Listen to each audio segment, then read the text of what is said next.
Hi, thanks for taking the time to view my video. In this presentation, it's a short presentation, but I'm going to touch on some key areas that you, our new supplier at Apple, will be becoming very informed about within the next few days and weeks. You're soon going to view a PowerPoint, and that will go into more detail, but what I'm going to cover today is just some key points and some areas that are going to pique your interest and help you to become one of our successful suppliers. Our supplier code of conduct is one of the strictest in the industry. But we do more than just give you the supplier's code of conduct. It's not just a book that we're going to say, here, read this and follow every step. We're here to support you along the way.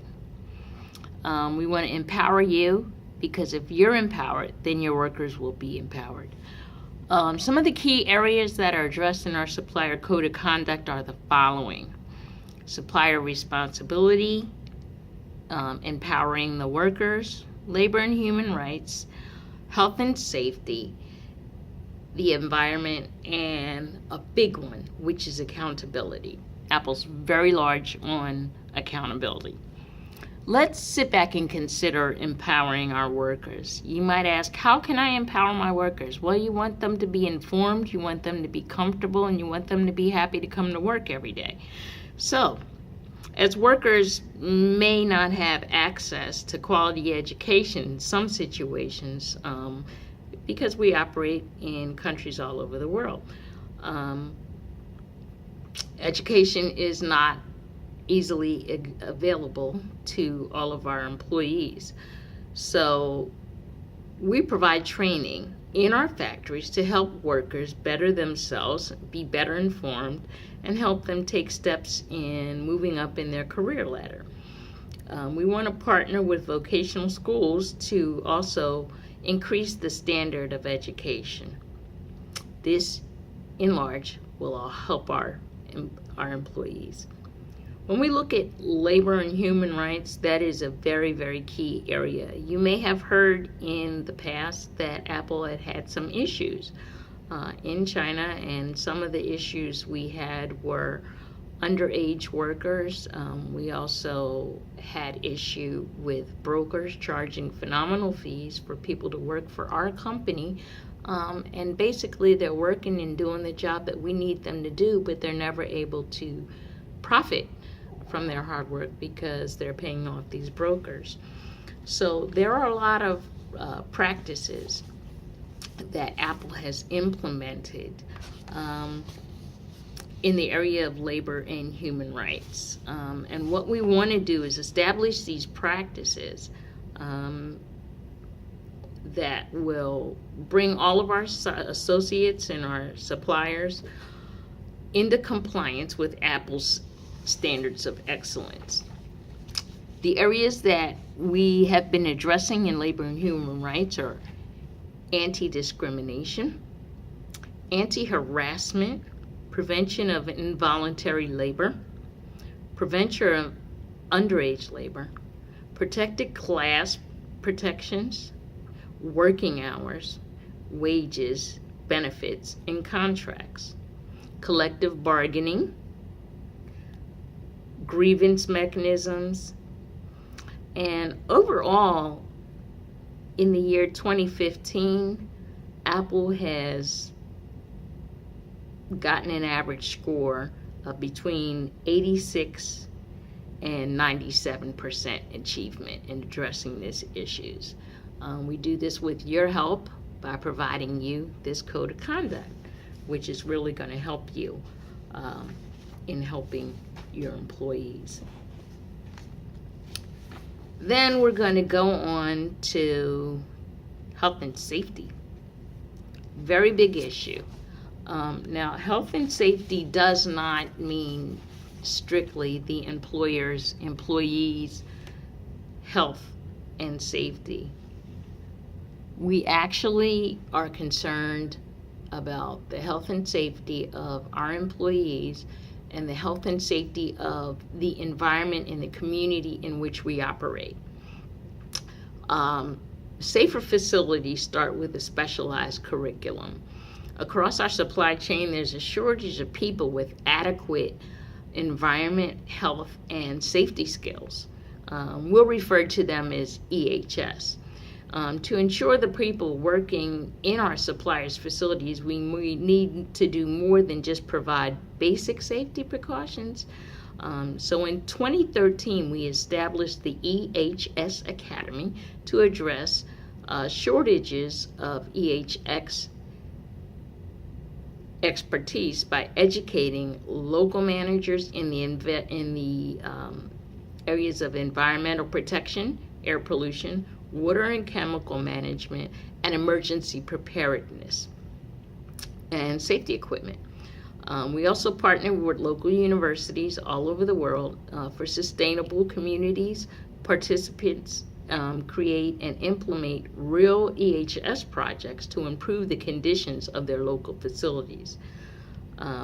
By doing this, the Academy has graduated 15,090 persons that are now EHS certified persons in 2015 alone. So we're really stepping up the game, and we're also empowering our employees. We're giving them skills, and they're therefore being able to take it into the community. And we have to be cohesive with the community, because this is the environment. It's more than just our little facility, our four walls. It's the community in which we operate. When we think about the community that we operate, we have to look at in the environment.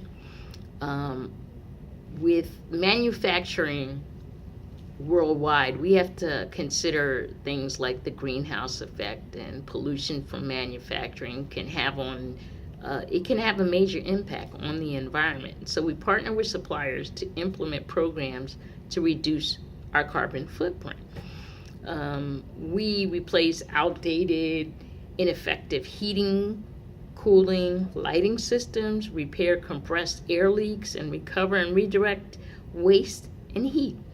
In the first year of our energy efficiency program, we did improvements at 13 sites, and it's culminated in the reduction of 13,800 tons of carbon emissions. In 2015, we launched our clean energy program to reduce carbon emissions across our supply chain, which makes up nearly 3/4 of Apple's total carbon footprint. So we're really working well. When we go to the area of accountability, this is huge. We have developed the standards of audits. We use audits to build the capabilities of suppliers. So we've developed a 4-stage program to help them comply with our code of conduct. Every audit is led by Apple and supported by local or third-party experts who've been trained on auditing protocols. Together, we work together with interviewers, review hundreds of payroll documents, physical assessments, health and safety conditions of the facilities, and inspect environmental conditions inside and outside of each of our facilities. The facility is granted on more than 500 data points. There are 500 areas that we're going to check when we do an audit, and they all pertain to our code of conduct. After 120 days, the third-party auditor visits the facility to confirm that everything in the original corrective action is actually being repaired or in process of being repaired. Then the auditor will come back and do another audit within 30 days.